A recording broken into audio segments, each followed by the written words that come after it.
Okay, so have Sorry, you guys that's- ever, oh, now I can't think of it. Chase the Lion. Have you ever read that book? It's so good. I know Sarah's read it. So this is his newer book, and I remember getting it, and it's just been sitting there on my nightstand, and I've been picking it up. And I want to read you guys something before we get started. And this is something that I hear this phrase a lot, enjoy the journey. Plexus says it a lot, but it's just a good idea.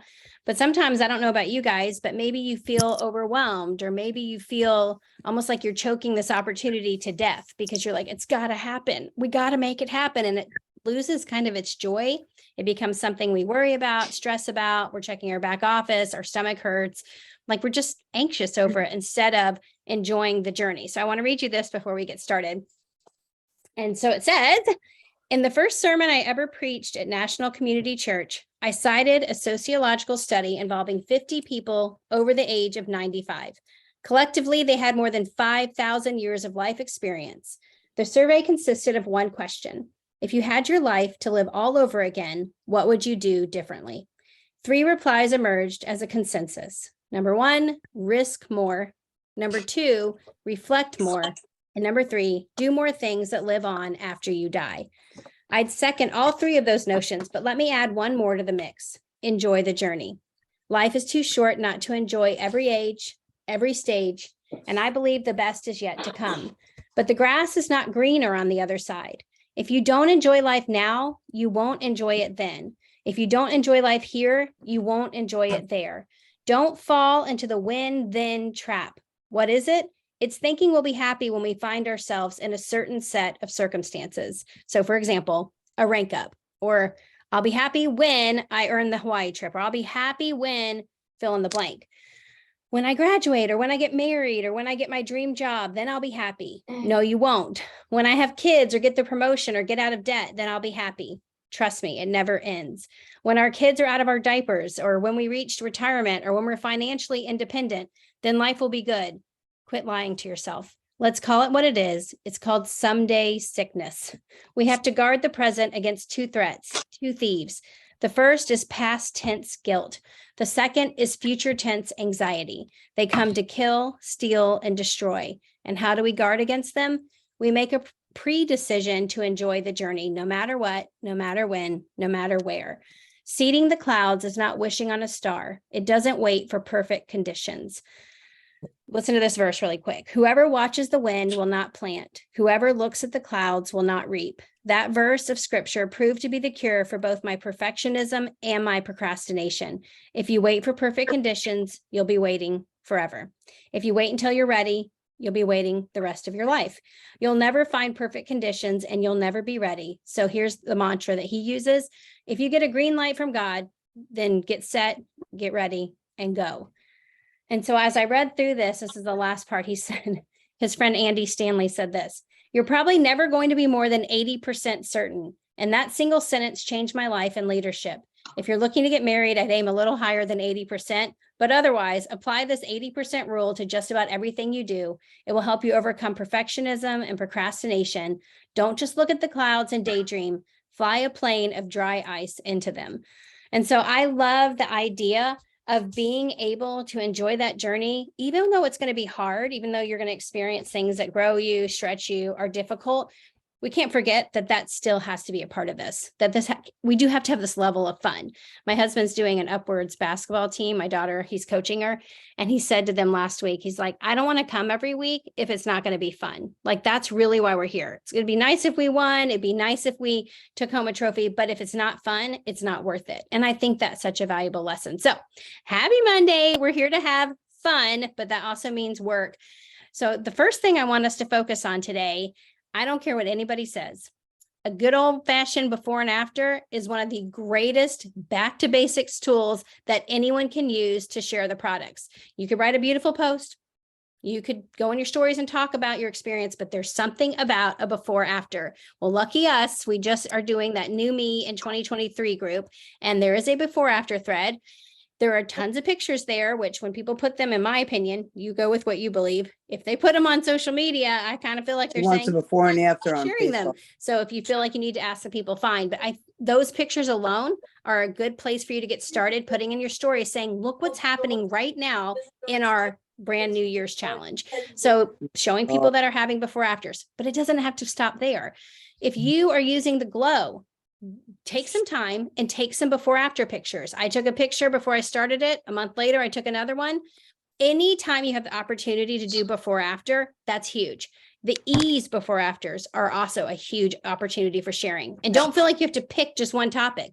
Say, look what Plexus can do. It's not just weight loss. Look what it can do for skin. Look what it can do for puffiness. Look what it can do for happiness. You putting that in your stories is going to bring people in for sure. So I want you to spend some time grabbing as much as you can for before afters and sharing that. If you personally do not have a before after featuring you, it doesn't have to be weight loss. It could be anything. Then that needs to be on your planner to do ASAP, because when you can share that, you're going to be able to get more customers. That's just the bottom line. Does anybody have a good before after story where they shared one and they got someone? I know Emily Roberts, that's like her jam. Anytime she'll post the same before after every couple weeks and she gets more people. So I actually messaged Emily last week to talk to her about how she's brilliant at resharing the same story. And I think that's somebody that it's really good to watch how she pulls, from different times on her entire journey. So a lot of us kind of get the tunnel vision of what happened in just this last week or two or month, but going back to, this is where I was, this is, what I found, and this is where I am now. You can do that for, and is it Rebecca Pavey who has another one where she's resharing her journey, where initially 7 years ago, she had a great weight loss and then life happened and it was gradually coming back on. And now she's back down and has a wonderful, but she shares that, the perspective of what an ongoing health and wellness journey looks like. So figuring out ways to reshare that is good as well. I like that too. I mean, how many of us haven't had a bump in the road, right? Like we all have one. And I think when Heather Burke said this to me, and I will always remember it for the rest of my life, she said, the amount of comebacks you're allowed to have is innumerable. Like you can have as many as you want. And I just cried because I thought, man, thank you for the permission, because that is a hard part of what we do. We feel like we are a reflection. Like I think I can single-handedly destroy Plexus's business completely if I eat a donut. I'm like, it's going to close down if I gain weight.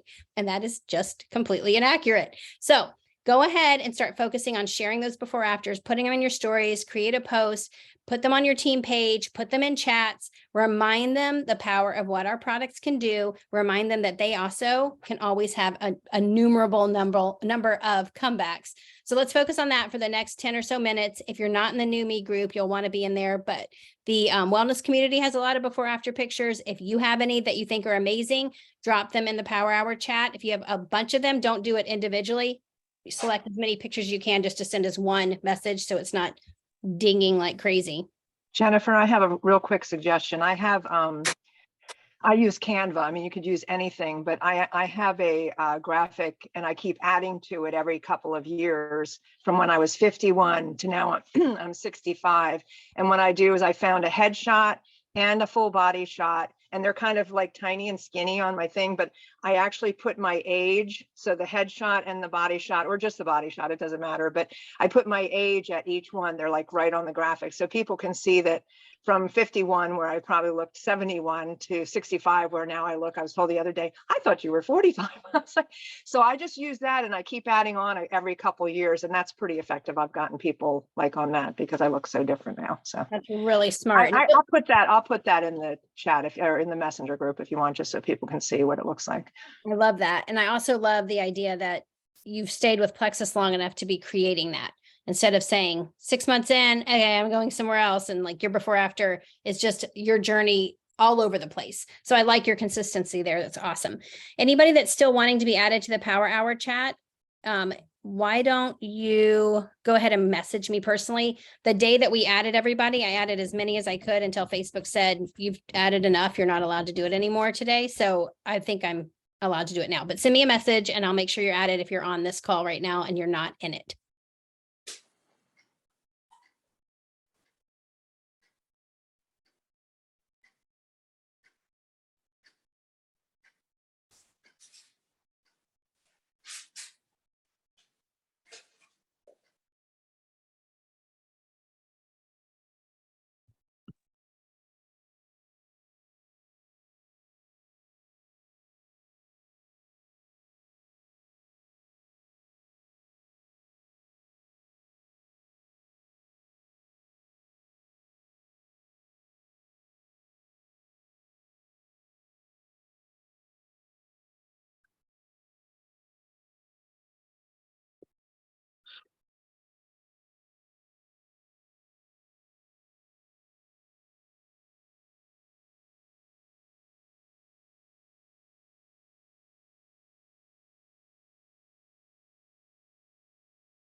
Okay, so I ended up screen recording as I scrolled through the results of that reset before and after post.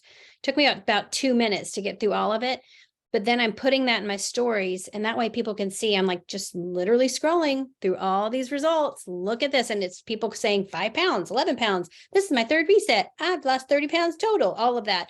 That's a really good way for people to see that it's not just one or two one-offs. It's like a lot of people having a lot of results. Just a tip. Okay, so you can keep working on that. I know I have a lot more to do with it. The other thing is, this is something that I know I need to work on, so I just assume everybody else does. I need new pictures. Do you ever go to make a post and you're like, I don't have a single picture to use? And so that is something that you have to time block and make happen for yourself.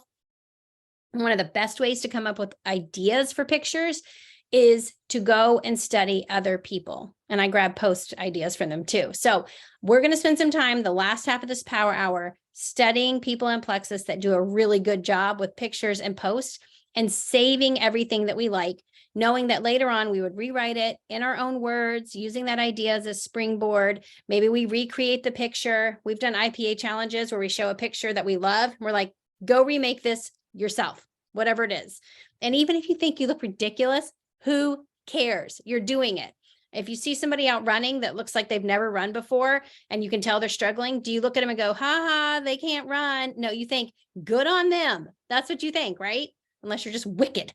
You just are so excited to see them out there doing it. If I see someone with a picture, I'm proud of them. I'm like, good for you getting out of your shell. So if you guys have any posts or pictures you've seen that you love, go ahead and put the link for it here in the chat so we can kind of get ideas from it.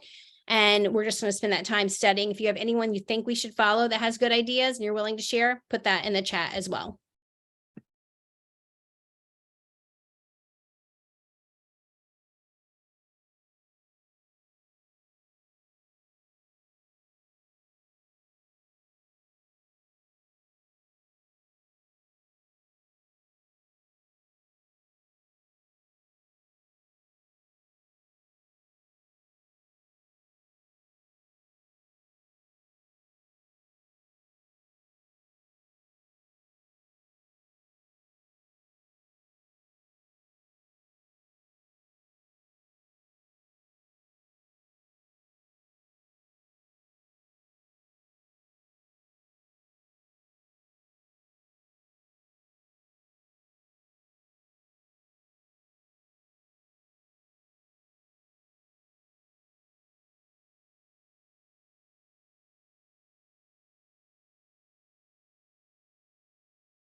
Jennifer, another quick reminder too, while you guys are on here, is whenever you go to make reels, it's really good to have like 5-second clips of things.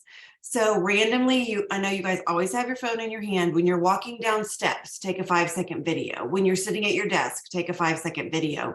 It's great to just have content clips. I have some of the most random, boring, nothing video clips on my phone that have been great fillers to tell a story that I've used a month to 6 months, 2 years later. So just remember, like if the sun is setting or moments in your day that seem ordinary and plain and mundane, 5 to 8-second video clips on your phone will produce amazing things as far as, and it doesn't have to show your face. I've been taking a walk every morning. I'm so proud of myself, and just videoing my feet on hitting the pavement, is something that I've been able to use for a filler. So just when you've got your phone in your hand anyway, just get it out and get clips from your life that you would be able to use and plug in for content later.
Okay, to answer your question about how often do you suggest posting, I would tell you this, and this is what I was just working on.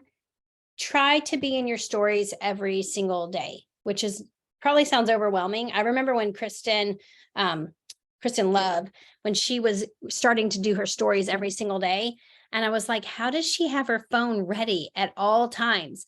Well, part of it is what Sarah said, like making sure you have content just kind of stored back to use.